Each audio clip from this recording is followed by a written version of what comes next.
Right, everybody knows how to release these cones. It's pretty efficient and basic. Right, the number four spacer, because you need that to go through.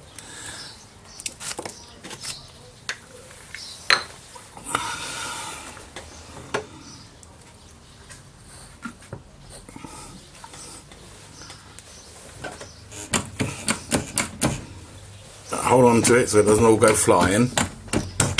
Right, it's simple. Right, now the problem some of you have been having, and I had it the other day myself, the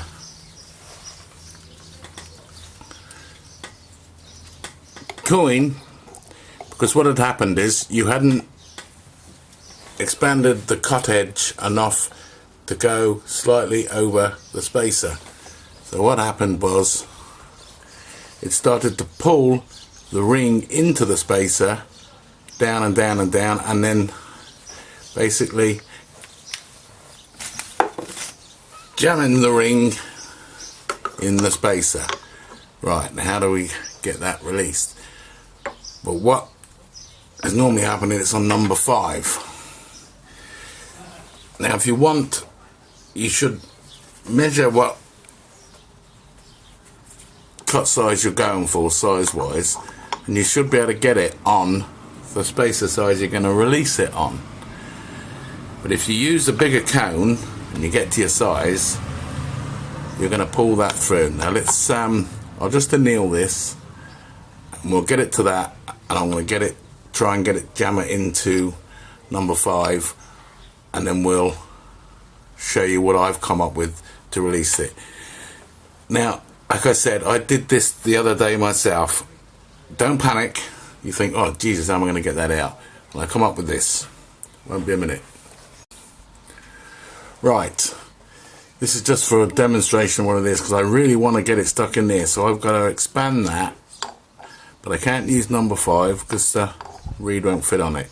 So you mix and match your spacers, and that fits on number 4, so that's fine.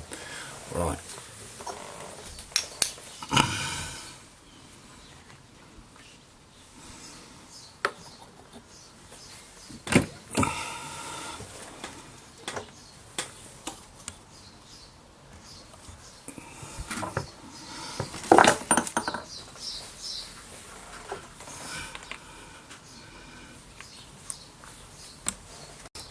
Right, so you're going to use number 4 on number 5 cone.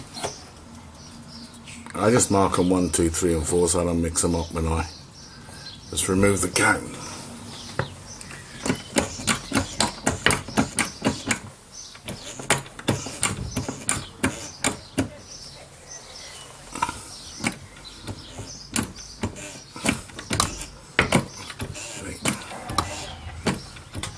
Right, you get to your target size so you think you're at your target size.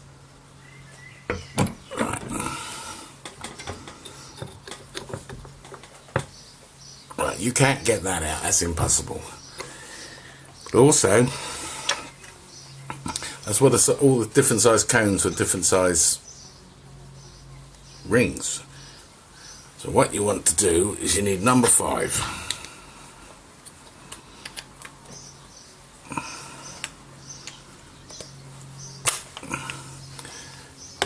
Now what's been happening is, when you try and release that, the cut size isn't quite big enough for the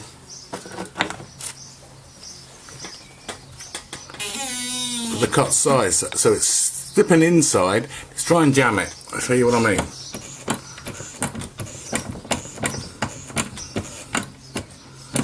You try and release, see it going in? Right. And you think, oh Jesus, right, that's it. Well, that's jammed. Perfect. It's just how I want it.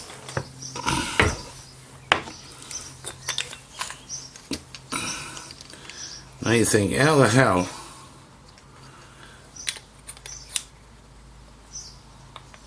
am I going to get that out of there? It's stuck in there like that. So what you do is turn it upside down and you push it through with your reed. So that will release the ring that's pulled into your spacer, and it will just drop into your system like this.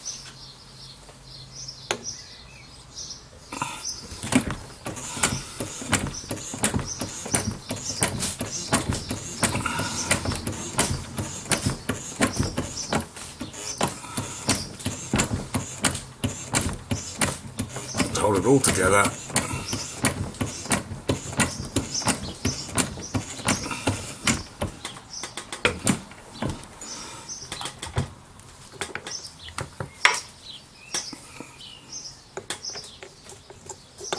Make sure it'll fit through. You've turned it upside down.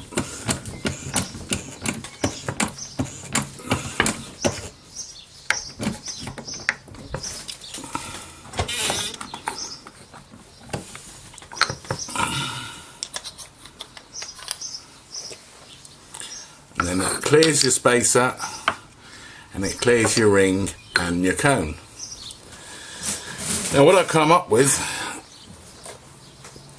is that's stuck on there solid, and you ain't going to smash that out with a hammer. You can do what you like, you're just going to damage your coin. So what I come up with is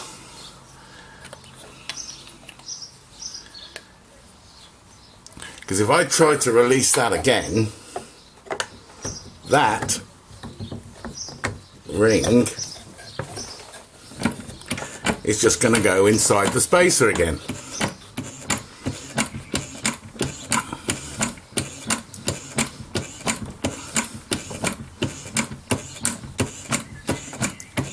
That'll drop down, right.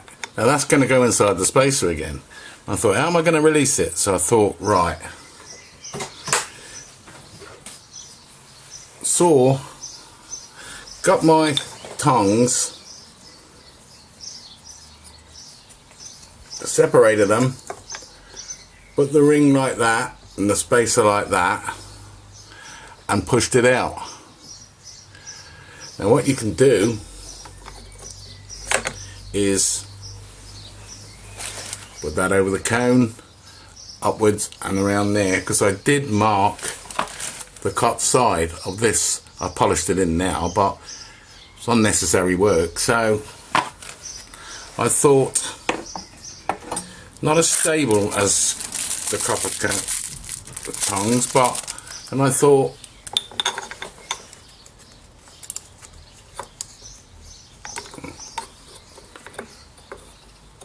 plastic set, but you've got to hold it fairly steady.